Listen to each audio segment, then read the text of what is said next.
pan-seared salmon. I got 2 fillets of salmon here. They're about 6 ounces. When you're doing proteins for an entree or a lunch, you normally want to stick with 6 ounces of the main protein. And normally we shoot for about 3 to 4 on the side. So you would do 3 ounces of rice and 3 or 4 ounces of vegetables. That way nobody leaves feeling too full or feels like they left and still hungry. We're going to take the salmon. We're just going to season it with a little bit of salt and pepper.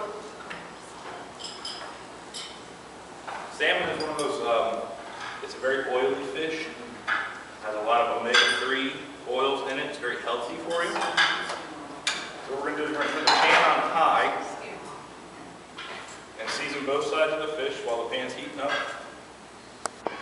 You skin both sides of it? Yes, ma'am. We skin both sides. Salmon skin itself is very healthy, but it's a little bit tougher. If you ever come to the restaurant, I almost typically always skin all of our fish except for snapper. Snapper has a really, really delicate skin to it, and when you cook it properly, as long as you score it and sear it really well, it crisps up really nice and adds a nice texture to the dish. So salmon skin it's a tougher one. We're going to take a little bit of oil. Take a little bit of oil and just season the fish with the oil. What are you using?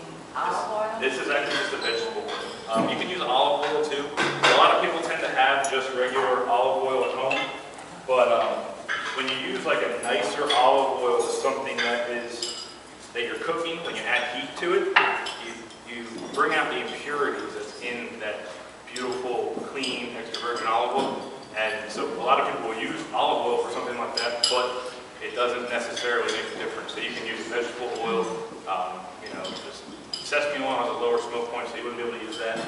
But vegetable oil is a really good one to cook with for sure.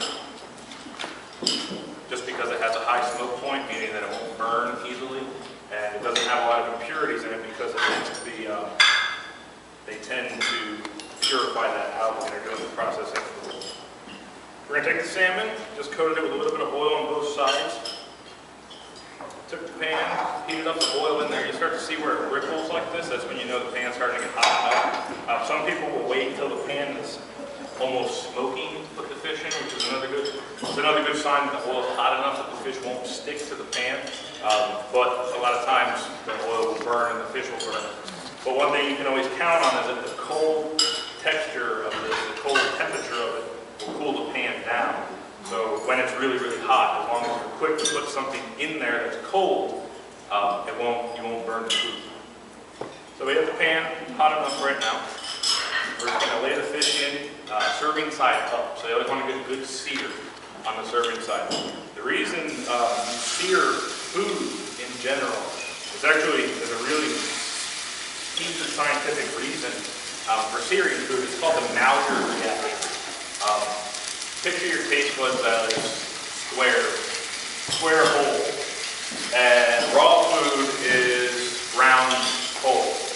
If you don't cook the food, it's not going to fit into your taste buds, so you're not going to really taste anything. If you ever had beef carpaccio before, or even by mistake ate a piece of raw chicken, it has kind of it doesn't really taste like anything. And raw chicken by itself, for instance, has like a tinny metal flavor to it. Fish has a flavor to it, but if you ever had sushi before, it's very clean. It doesn't really taste like much. So when you sear stuff, you're actually taking that on a molecular level. You're taking the food and you're breaking it down. So when you get a good hard sear on a piece of beef or a piece of fish, you're deepening the flavor that you're going to be, the end result will be in that dish. So that's why like a pot roast or something like that, most of the time you don't just put the meat into the water or the stock to boil it, you brown it first. And that brings out that deeper, that basically gives the food something that your taste buds can understand. So we're going to